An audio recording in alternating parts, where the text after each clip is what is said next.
नमस्कार, मैं हूं ईशा और आप देख रहे हैं उत्थान। और आज we have a very new MLC with us, doctor Manvendra Pratap Singh ji. जी हाँ, अभी ये नए एमएलसी चुने गए और इनको हम बहुत प्यार से सब लोग बुलाते हैं Guru ji. Welcome sir. Thank you. आपको कॉन्ग्रेचुलेशंस, बहुत बहुत बधाइयाँ आपके एमएलसी चुनने पर। धन्यवाद ईशा। तो सर, मैं आपसे कुछ थोड़े से सवाल करना चाहूँगी आज देश और हमारे शहर के बारे में। पहले जो आपको जैसे पता है कि बर्निंग इशू चल रहा है फार्मर्स एक्ट, जो 3 एक्ट पास हुए हैं उसको लेकर। जैसे कि हम सब जानते हैं ये फार्मर्स के हित के बारे में है और जो एक्ट्स हैं इसमें फार्मर्स को बहुत ज़्यादा फायदा होने वाला है। इसके बावजूद क्या ऐसी कमी रह गई है कि हमारी जो सरकार है वो फार्मर्स को समझा नहीं पा रही है कि ये उनके हित के लिए है? तो मैं आपको इस विषय में जानना चाहूँगी कि क्या व्हाट इज़ लैकिंग बिहाइंड, कि ये वो बता नहीं पा रही है, ऐसे सेमिनार्स नहीं हो पा रहे जिससे फार्मर्स को पता चले, इतना एजिटेशन हो रहा है, इतना प्रोटेस्ट हो रहा है। तो मुझे लगता है कि फार्मर्स के लिए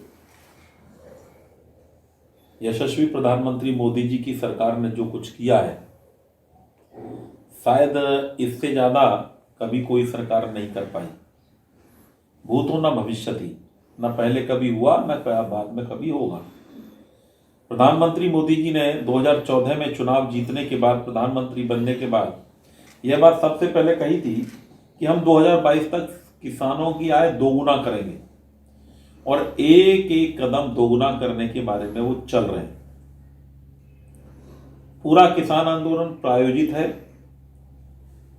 आप जेएनयू के अंदर टुकड़े टुकड़े गैंग देख लीजिए, आप अलीगढ़ मुस्लिम यूनिवर्सिटी के अंदर टुकड़े टुकड़े गैंग देख लीजिए, जरा उन लोगों को आप चेक कर लीजिए वहां पर कौन कौन थे, एएमयू में कौन कौन लोग आए गए, आवागमन हुआ। दिल्ली के अंदर भी आज किसानों के कंधे पर बंदूक चलाकर चलने वाले वही लोग हैं। पंजाब सरकार इस पूरे आंदोलन को प्रायोजित करके चल रही है। आप और कांग्रेस के बीच में एक लड़ाई है कि हम 2022 का चुनाव पंजाब में कैसे जीतेंगे। यह चुनाव आधारित लड़ाई है। कॉन्ट्रैक्टिंग फार्मिंग का फॉर्मूला पंजाब के अंदर पिछले 2-3 वर्षों से चल रहा है। वहां पर बड़े बड़े फार्मर्स हैं, फार्म हाउसेस हैं और वहां पर यह व्यवस्था पहले से ही मौजूद है। इस व्यवस्था में भी किसानों को छूट है कि वह अपना अनुबंध किसके साथ करना चाहेंगे। एमएसपी के बारे में सरकार ने कहा है कि ये लागू है और लागू रहेगी जी। लेकिन फिर भी सरकार के खिलाफ भ्रम पैदा करके देश के अंदर अराजकता का माहौल पैदा करने की कोशिश की जा रही है। जिस प्रकार से सीएए कानून के खिलाफ यही टुकड़े टुकड़े गैंग, अवार्ड वापसी गैंग, वह एकत्रित था और देश को उन्होंने रोकने का काम सीएए पर किया था। मैं इन्हीं लोगों से पूछना चाहता हूं कि जो लोग पाकिस्तान में, अफगानिस्तान में या बांग्लादेश में प्रताड़ित हैं, मैं कह सकता हूं उसमें हिंदू हैं, उसमें सिख हैं, उसमें जैन हैं, उसमें बौद्ध हैं, प्रमुख रूप से उन लोगों का मूलभूत देश, ओरिजिन कंट्री तो भारत है। और यदि वो भारत के अतिरिक्त कहीं परेशान है तो उनको शरण कौन देगा? भारत देगा। लेकिन इस्लामिक राष्ट्रों की श्रृंखला में जाए तो 57 इस्लामिक राष्ट्र हैं। उनका कहना है कि आपने मुसलमानों को आने की अनुमति नहीं दी। दुर्भाग्य से मुसलमान तो इस देश के लिए समस्या पहले से ही बने हुए हैं और वहां पर भी हमारे वह हिंदू, सिख, बौद्ध, ईसाइयों और जैनों को उन्होंने परेशान करके उनकी आबादी को समाप्त करने का काम किया है। 1947 में जो 27% के लगभग हिंदू आबादी, या जिसे हम अल्पसंख्यक कहें, पाकिस्तान के अंदर थे, आज वो मात्र 1.5 से 2% रह गए। बिल्कुल सही है। कौन जिम्मेदार है उसको? पूरे विश्व में से कहीं आवाज नहीं उठी उसके खिलाफ। अगर एक घटनाक्रम कहीं होता है तो यह टुकड़े टुकड़े गैंग वहां पर इकट्ठे हो जाता है, लेकिन अगर निकिता तोमर की हत्या फरीदाबाद में होती है तो उनमें अवार्ड वापसी गैंग और टुकड़े टुकड़े गैंग का एक भी व्यक्ति उस पर संवेदना प्रकट करने के लिए नहीं जाता। जी। आज अगर लव जिहाद का विषय आता है तो केरला से लेके, मेरठ से लेके, सहारनपुर से लेके अलीगढ़ तक की सारी घटनाओं को अगर जोड़ें तो ये सारे लोग संरक्षण देने के लिए वहां पर खड़े रहते हैं। कोई जबलपुर से मौसी बनकर आता है, कोई केरला से भाई बनकर आता है, और यह अराजकता फैलाने का काम वो लोग करते हैं। दुर्भाग्यपूर्ण है आज शरजील इमाम और ऐसे जो दंगा फैलाने वाले लोग हैं, भारत विरोधी लोग हैं, उनकी तस्वीर लेकर किसान आंदोलन में उनको रिहाई की मांग करते हैं। खालिस्तान के भी हम देखते हैं पोस्टर्स हैं, खालिस्तान के भी पोस्टर वहां दिखाई पड़ रहे हैं। जी जी। वहां पर धारा 370 को हटाने की बात, इन सब समस्याओं से किसानों का क्या मतलब है? बिल्कुल बिल्कुल। इससे स्पष्ट है कि यह प्रायोजित है, देश की सरकार को अस्थिर करने की ओर बढ़ाया गया कदम है। जिस प्रकार से जनवरी फरवरी में अस्थिरता का माहौल देश में पैदा करने की कोशिश की गई थी, उसी प्रकार का माहौल फिर पैदा करने की कोशिश की जा रही है। उस समय अमेरिका के राष्ट्रपति यहाँ पर आए थे, पूरे विश्व का मीडिया यहाँ मौजूद था। दिल्ली के अंदर प्रायोजित तरीके से दंगा कराना वह पूरे भारत की छवि को खराब करने वाला काम था। आज भी अगर कनाडा का प्रधानमंत्री इन किसानों की जो खालिस्तान का समर्थन करते हैं, जो किसानों के कंधे पर शरजील इमाम को छुड़ाने की बात करते हैं, किसानों के कंधे पर बंदूक रखकर वह 370 को पुनः लागू करने की बात करते हैं, निश्चित मानकर चलिए देश को तोड़ने की गतिविधि है। न भारत सरकार न भारत के कोई नागरिक इस चीज को बर्दाश्त करेंगे। किसानों की मांग भारत सरकार बहुत सहानुभूतिपूर्ण तरीके से उसको निपटा रही है, निपटाएगी। किसान हमारा है, देश का जवान हमारा है, और देश का जवान और किसान वो देश के साथ हैं। ये देश विद्रोही जो ताकतें हैं जो इसको प्रायोजित करने का कोशिश कर रही हैं, आप देख रहे होंगे एक ही विशेष प्रकार के लोग पूरे आंदोलन में हैं। उत्तर प्रदेश के अंदर, मध्य प्रदेश के अंदर कहीं आपको घटनाएं नहीं मिल रही होंगी। इससे स्पष्ट है कि प्रायोजित है, और प्रायोजित आंदोलन बहुत लंबे समय तक चलते नहीं है। सरकार किसानों के साथ है, हर एक समस्या किसानों की समस्या वो हमारी समस्या है, सरकार की समस्या है। उत्तर प्रदेश के अंदर 86,000 करोड़ का लोन माफ करने का काम उत्तर प्रदेश की भारतीय जनता पार्टी की सरकार ने किया।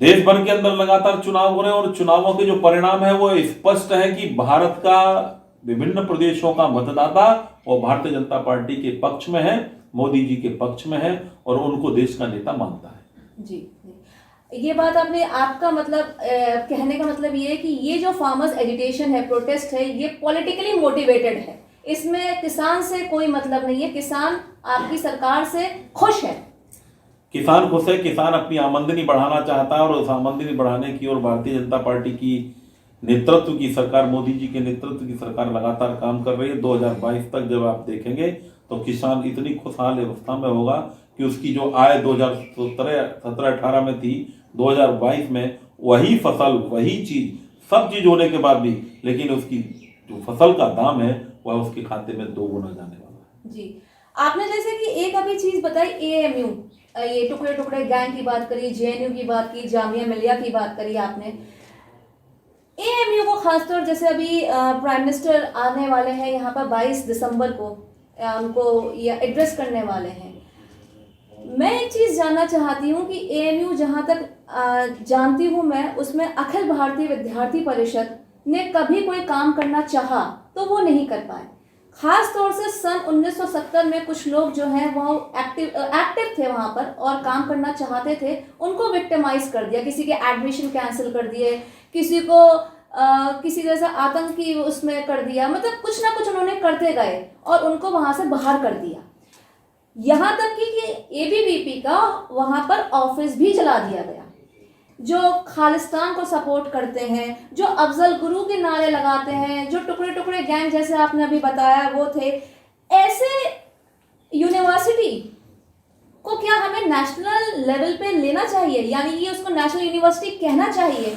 और इसके साथ साथ मैं जानना चाहती हूँ कि हमारी जो एबीवीपी है, जो नेशनलिस्ट ऑर्गेनाइजेशन है, जिसमें आप भी बहुत सक्रिय रहे हैं, जहाँ तक मेरा ख्याल है आप पोस्ट होल्डर भी रहे, हमारे काफ़ी नेता जो यहाँ पर आज हैं राष्ट्रीय लेवल पे, जो नेशनल लेवल पे है, जो इतने सारे जो लोग वहाँ से एसोसिएटेड हैं, उसके बावजूद भी एबीवीपी यहाँ काम नहीं कर पा रहा है, आज तक सक्रिय नहीं है। तो बस ये जानना चाहती हूँ मैं ये चीज़ कि कब एएमयू में एबीवीपी सक्रिय होगा, कब अपना काम कर पाएगा और कब ये लोग माइनॉरिटी स्टेटस से, स्पेशली माइनॉरिटी में नहीं कहेंगे, कहेंगे मुस्लिम स्टेटस से नेशनल कैरेक्टर पर आएंगे? सही है, वाजिब सवाल है। एएमयू के जिन्हें संस्थापक कहा जाता है, यद्यपि संस्थापक तो भारत सरकार है, लेकिन फिर भी लोग गलत बात को प्रचारित करने का कोशिश करते हैं, क्योंकि सर सैयद अहमद खान तो 1898 में उनकी मृत्यु हो गई थी और एएमयू की स्थापना 1920 में हुई सेंट्रल पार्लियामेंट्री एक्ट के अकॉर्डिंग।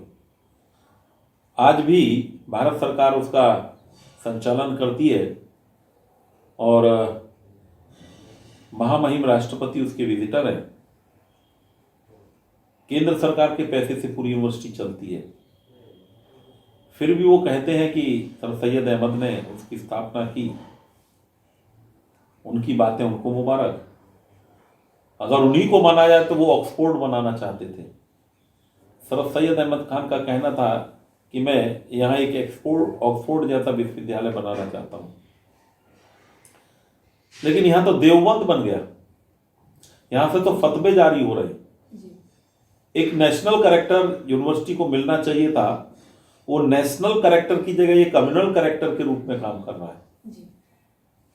यह देश के मुस्लिमों की आवाज, तथाकथित मुस्लिमों की आवाज, चूंकि राष्ट्रवादी मुस्लिम आज भी इनके इस कैरेक्टर को पसंद नहीं करते हैं। डॉक्टर एपीजे अब्दुल कलाम ने कभी एएमयू की इस बात को स्वीकार नहीं किया। अलीगढ़ मुस्लिम विश्वविद्यालय के अंदर विद्यार्थी परिषद का लगातार राष्ट्रवादी तरीके से, राष्ट्रवादी हितों के लिए काम करते रहा 70 के दशक से लेकर आज तक भी। लेकिन कुछ कम्युनल जो पर्सनालिटीज एएमयू के अंदर हैं, वो चाहते नहीं कि देश के अंदर का माहौल, एएमयू का माहौल राष्ट्रवादी माहौल बने। एएमयू में आज भी Saudi Arab, Pakistan, Kuwait, Jordan, Iraq, Iran, वहां से मदद मिलती है और स्वाभाविक है कि वो मदद इस नाते से नहीं मिलती कि वह देश के साथ खड़े होकर एक पिक्चर में आए, नेशनल कैरेक्टर के रूप में दिखाई दे, बल्कि इसलिए मिलती है कि एएमयू भारत के विरोध का एक अड्डा, एक केंद्र बना रहा है। याकूब मेमन को फांसी होती है तो नमाजे जनाजा पढ़ा जाता है। मन्नान बाजी जैसे लोग यहां से निकल रहे हैं। कौन सी पढ़ाई वो यहां पढ़ते हैं कि जाकर सीधे हथियार उठा लेते हैं, कि छप्पन उठा लेते हैं, सुरक्षा बलों पर गोलियां चलाते हैं, भारत के विरोध में बात करते हैं। मैं तो पिछले 1990-91 से मैं जुड़ा हूँ, देख रहा हूँ।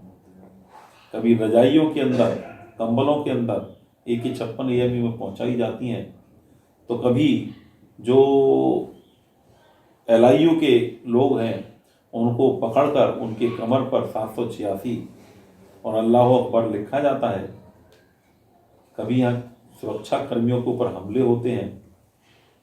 और यदि कोई विद्यार्थी परिषद या राष्ट्रवादी ताकतों से जुड़ा व्यक्ति किसी आंदोलन को उठाने की बात करता है, उनके खिलाफ बोलने की करता है, तो उसका एडमिशन निरस्त किया जाता है जी। और ये आज से नहीं, पिछले 50-60 वर्षों से लगातार यही क्रम जारी है। शायद शुरू से, जहां तक मेरी जानकारी है, लगभग मैंने कहा कि लगभग 1952 से ही यह क्रम जारी है। भारत ने जब संविधान को ओन किया, ऐसी स्थिति में यह नेशनल कैरेक्टर कैसे बनेगा? लेकिन फिर भी हम लोग हिम्मत हारने वालों में से नहीं हैं। मैं लगातार अलीगढ़ मुस्लिम विश्वविद्यालय की इन देश विरोधी ताकतों और गतिविधियों के खिलाफ खड़े होकर मैंने संघर्ष किया है और कर भी रहे हैं। हम देश विरोधी गतिविधियों को यहाँ चलने नहीं देंगे। टुकड़े टुकड़े गैंग चलाने वाले लोग एएमयू में कुछ लोग हैं।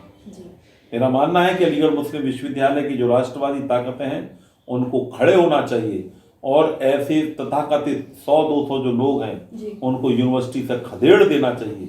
अलीगढ़ मुस्लिम विश्वविद्यालय की पहचान एक वैज्ञानिक पैदा करने वाली पहचान बननी चाहिए। जी एक यहाँ से विश्व स्तरीय डॉक्टर्स निकलने चाहिए। जी एक न्यूक्लियर एनर्जी को बढ़ावा देने वाले साइंटिस्ट निकलने चाहिए। जी हमारी जुडिशियरी में जाने वाले लोग निकलने चाहिए। जी भूगर्भ विज्ञानी निकलने चाहिए, भौतिक विज्ञानी निकलने चाहिए, भूगोल शास्त्री निकलने चाहिए, जी राजनीतिक शास्त्री लोग निकलने चाहिए। लेकिन मुझे दुख होता है कि जब मन्नान वानी जैसे लोग निकलते हैं, जब हम अफजल गुरु का समर्थन करते हैं, जब हम याकूब मेनन के लिए नमाज जनाजा करते हैं, तो दिल को कष्ट होता है कि जब पाकिस्तान जीतती है तो वहाँ जिंदाबाद के नारे लगते हैं, भारत जीतती है तो मुर्दाबाद के नारे लगते हैं। वहाँ पर इस प्रकार भारत तेरे टुकड़े होंगे, इंशाअल्लाह इंशाअल्लाह, इस प्रकार के नारे लगाए जाना ये दुर्भाग्यपूर्ण है। और मुझे लगता है कि जो राष्ट्रवादी ताकतें हैं ऐसे लोगों को नेस्तनाबूद करेंगे और उनको समाप्त करने का काम करेंगे। निश्चित मानिए प्रधानमंत्री जी की पहल उसी ओर है कि एएमयू राष्ट्रीय चरित्र के साथ आगे बढ़े, वैज्ञानिक पैदा करे, जी नेता पैदा करे, जी जजेस पैदा करे, जी बड़े वकील पैदा करे, जी जो देश को आगे बढ़ाने में सक्षम हो, और ऐसे वैज्ञानिक दे जो भारत की तरक्की में सहयोग करने वाले हैं। जी जी तो मुझे लगता है कि उस समय सर सैयद अहमद का वो कथन जी। कि हम ऑक्सफोर्ड बनाना चाहते हैं, उसकी ओर हम बढ़ेंगे। लेकिन तथाकथित जो कुछ लोग हैं जो इसे देवबंद बनाना चाहते हैं, उनसे आज इसको मुक्ति पाने का दिन है। जी जैसे आपने कहा कि टुकड़े टुकड़े गैंग और ये कुछ लोग हैं, अब क्योंकि 22 दिसंबर को एड्रेस करने जा रहे हैं, एएमयू के 100 साल पूरे हो रहे हैं, उसको एड्रेस करने हमारे ऑनरेबल प्राइम मिनिस्टर जा रहे हैं। एक चीज़ मैं जानना चाहूँगी कि जैसे पाकिस्तान के प्रेसिडेंट मुशर्रफ जी यहाँ आए थे, और हमारे जब भी प्रेसिडेंट, अभी करंट प्रेसिडेंट की बात होती है या अभी प्राइम मिनिस्टर की बात होती है, उनको कभी भी हम बुलाते हैं, इनविटेशन देते हैं, तो एएमयू में एक अलग से लोग निकल आते हैं और उसके अगेंस्ट बोलना शुरू कर देते हैं कि आप यहाँ पर नहीं आएंगे या आपको यहाँ से कोई मतलब नहीं है। ऐसे में जो करंट सिनारियो है, इस चीज़ को देखते हुए क्या प्राइम मिनिस्टर को इस वक्त एड्रेस करना चाहिए एएमयू को?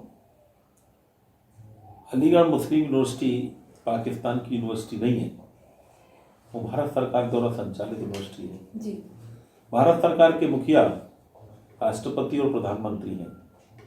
किसी भी विश्वविद्यालय को संबोधित करने का उनको अधिकार है। जी लेकिन मैंने कहा कि पूरी अलीगढ़ मुस्लिम यूनिवर्सिटी राष्ट्र विरोधी नहीं है, कुछ एक लोग राष्ट्र विरोधी हैं। डॉक्टर मुरली मनोहर जोशी जब शिक्षा मंत्री थे, जब यहाँ आ रहे थे, तो तथाकथित ये 100-200 लोगों ने उनका विरोध किया। जी विरोध दिखाई पड़ता है, समर्थन दिखता नहीं है।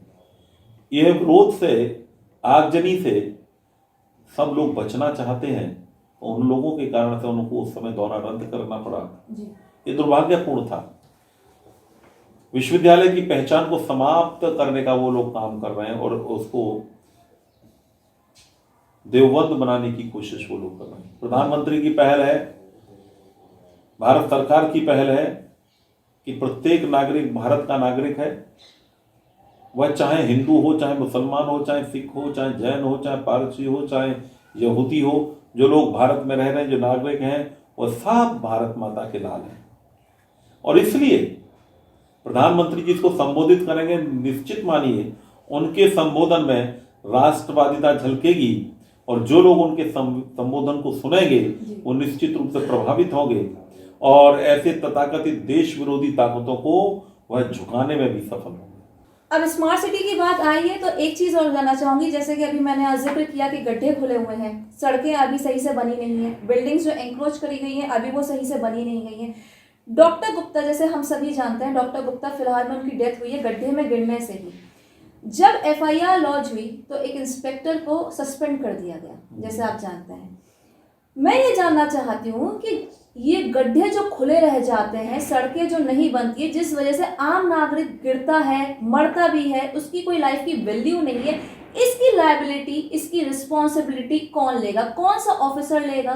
कौन सा एडमिनिस्ट्रेशन लेगा? या सीएम या मिनिस्टर? कोई लॉ तो बनना चाहिए जो कि इसकी रिस्पॉन्सिबिलिटी ले सके, क्योंकि हमारे जैसे आम इंसान की कोई वैल्यू ही नहीं है। ठीक बात है, ये बड़ा दुर्भाग्यपूर्ण था। डॉक्टर राजीव गुप्ता जो खुला हुआ गड्ढा था उसमें गिरने से, चोट लगने से सिर में उनकी मृत्यु हुई। मेरी शोक संवेदना उनके परिवार के साथ है। कार्यदायी संस्था जो भी होती है वह इसके लिए उत्तरदायी है और उस उत्तरदायी कार्य संस्था के खिलाफ FIR भी हुई थी। कुछ उनको सांत्वना के रूप में भरण पोषण के लिए तत्काल कुछ पैसा भी दिया गया है, लेकिन वह पैसा किसी की जीवन की भरपाई नहीं कर सकता। जी बिल्कुल। मेरा तो प्रशासन से भी यह अनुरोध है, मांग भी है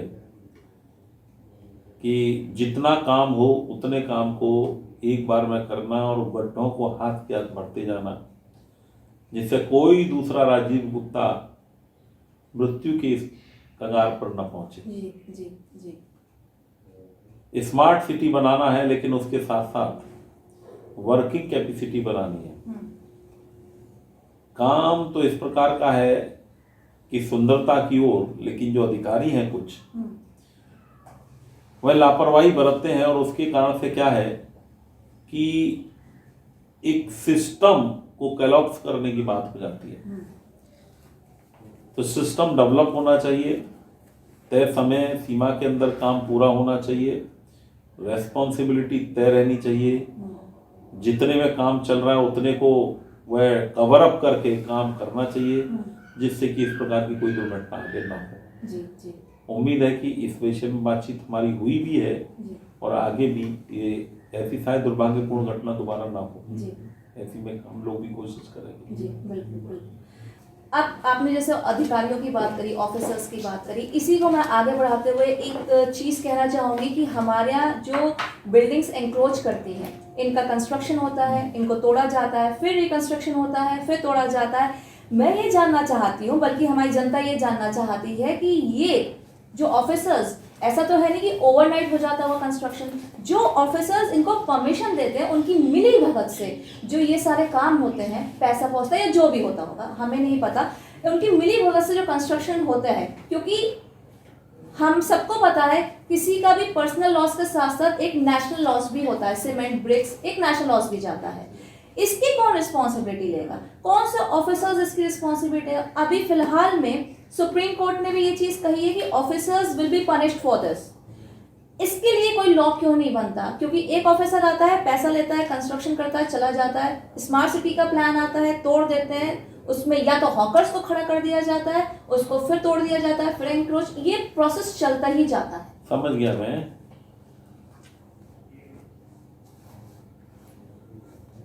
रेस्पॉन्सिबिलिटी तय हो, इसके लिए कानून बनना चाहिए। तत्कालीन अधिकारी जिसके निर्देशन में वह काम हुआ और जिसके कार्यकाल में ऐसी एनक्रोचमेंट हुई, तोड़े जाते हैं और फिर भी छूट जाते हैं, तो वह तत्कालीन अधिकारी ही उसके लिए जिम्मेदार हो। इस प्रकार का एक कानून बनना चाहिए। ऐसे कानून है, लेकिन वो और लागू किस प्रकार से हो। फाइल पर नोटिंग देना, क्योंकि फाइल नोट जो लगता है उसी के आधार पर फाइल का डिसीजन होता है। तो जो नोट लगा रहा है वो रेस्पॉन्सिबल होना चाहिए कि वह नोट उसका ठीक है कि गलत है। जी। इसकी रेस्पॉन्सिबिलिटी कैसे एग्जीक्यूट हो, ये प्रश्न है। निश्चित मानिए सरकार के साथ हम लोग बैठकर तय करेंगे कि एग्जीक्यूशन ठीक प्रकार से हो, फिर ये समस्या रेस्पॉन्सिबिलिटी की नहीं है। जी।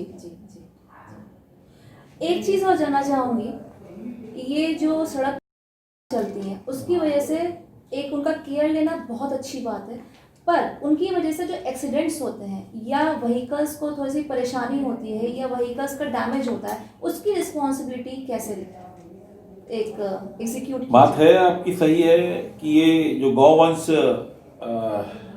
अवैध रूप से घूमता है जी, सरकार ने इसकी व्यवस्था की है। गौवंश को पालन के लिए जगह जगह पर उन्होंने इस प्रकार के गौवंश पालकों की एक टीम बनाई है। जी, वो उनको ले भी जाते हैं जी, उनकी सरकार भी व्यवस्था कर रही है, जी लेकिन फिर भी ये समय समय पर आ जाते हैं। इनको सबकी टैगिंग होनी चाहिए। जी टैगिंग हो जाएगी तो मुझे लगता है जैसे बर्थ सर्टिफिकेट मिलता है, चाइल्ड बर्थ सर्टिफिकेट मिलता है, इसी प्रकार से एनिमल बर्थ सर्टिफिकेट भी जारी होने लगेंगे। तो ये मुझे लगता है कि फिर ये समस्या का समाधान हो जाएगा, क्योंकि वो जिसका होगा जी उस पर टैगिंग पर लिखा होगा। जी जी जी जैसे ही बर्थ होगा, बर्थ के बाद उसके टैग लग जाएगा और उसका एड्रेस, उसके पालने वाले का उसका जो मोबाइल नंबर, वो उस पर टैगिंग होगी। कहीं कोई घूमता मिलेगा तो उस टैगिंग से मालूम पड़ जाएगा। उससे अच्छे ये चीज़ एक आसान हो ये जाएगी। इससे आसानी हो जाएगी। जी जी जी तो हम अगर गौवंश पालने का काम कर रहे हैं तो उसकी चिंता भी हमको करनी पड़ेगी कि कहीं वो अनावश्यक रूप से, अवैध रूप से न घूमे। जी जी तो ये लगता है कि इस प्रकार का कुछ व्यवस्था बनेगी तो ठीक हो जाएगी। जी जी। एक आखिरी सवाल मैं आपसे पूछना चाहूँगी, हमारे शहर से लेके जगतारी तक, मेन जो डिस्ट्रिक्ट है शहर अंदर, हमारे जगतारी तक एक सड़क जा रही है जो कि यमुना एक्सप्रेस वे पे मिल जाती है। वो सड़क पिछले 4 से 5 साल से बनी रही है, अभी तक बनी नहीं है।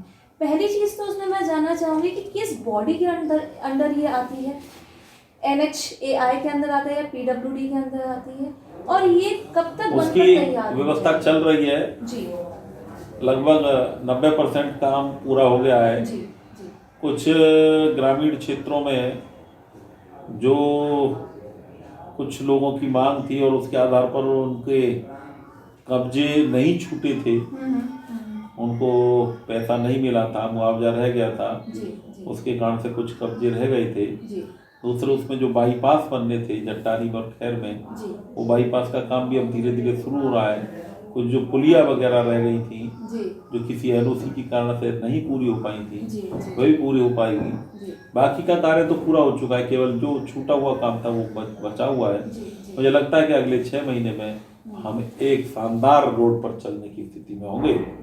उत्तर प्रदेश में जिस प्रकार से सड़कों का जाल बना है, जी NH बने हैं, हाईवेज बने हैं, जी जी आज हम किसी भी उत्तर प्रदेश के किसी जिले से किसी जिले तक जाएंगे तो बहुत आसानी से हम 4-5 घंटे के अंदर अपना सफर पूरा कर सकते हैं। जी मैं इसके लिए मोदी सरकार को और योगी सरकार को दोनों को बधाई देता हूँ। जी जी अभी हमारा पूर्वांचल से लेकर झांसी से लेकर जी। और एक जो नया हाईवे बन रहा है, जी। बहुत रिकॉर्ड समय में, बहुत अच्छी क्वालिटी का और बहुत कम पैसे में ये बनकर तैयार हो रहा है। इसके लिए हमें योगी जी को बधाई देता हूँ। मैं यशस्वी मुख्यमंत्री योगी जी को इसलिए भी बधाई देता हूँ कि आज उत्तर प्रदेश सरकार के हम किसी मंत्री के ऊपर जी। कोई आक्षेप नहीं लगा सकते। जी जी जी योगी जी जिस प्रकार से जीरो टॉलरेंस के आधार पर चल रहे हैं, कानून व्यवस्था में भी कोई हम पर उंगली नहीं उठा सकता, कोई दंगाई आज दंगा करने की हिम्मत नहीं रख सकता।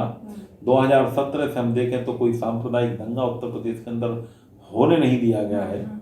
इसी प्रकार से आज जो लूट, छिनैती, अपहरण, ये सब उद्योग धंधे बन गए थे, आज उन उद्योग धंधों पर लगाम है। आप पूर्वांचल में चले जाइए, रात के 7 बजे चलना मुश्किल होता था, आज आप 2 बजे भी जाएंगे तो सुरक्षित घर वापस लौटने की आपकी उम्मीद रखेगी। जी गुंडा कोई भी हो, किसी भी स्तर का हो, उसका स्थान या तो जेल में होगा या तो रेल में होगा। जी वह आज खुलेआम घूमने की स्थिति में नहीं है। जी तो इसके लिए योगी सरकार की जीरो टॉलरेंस, हमारा पूरा मंत्रिमंडल जो भ्रष्टाचार से बहुत दूर है, वरना पुराने मंत्रिमंडल को देखेंगे तो रोज हम एक फाइल देखते थे, रोज टेलीविजन पर समाचार पत्रों में समाचार देखते थे कि आज उसमें घोटाला हुआ, आज उसमें घोटाला हुआ।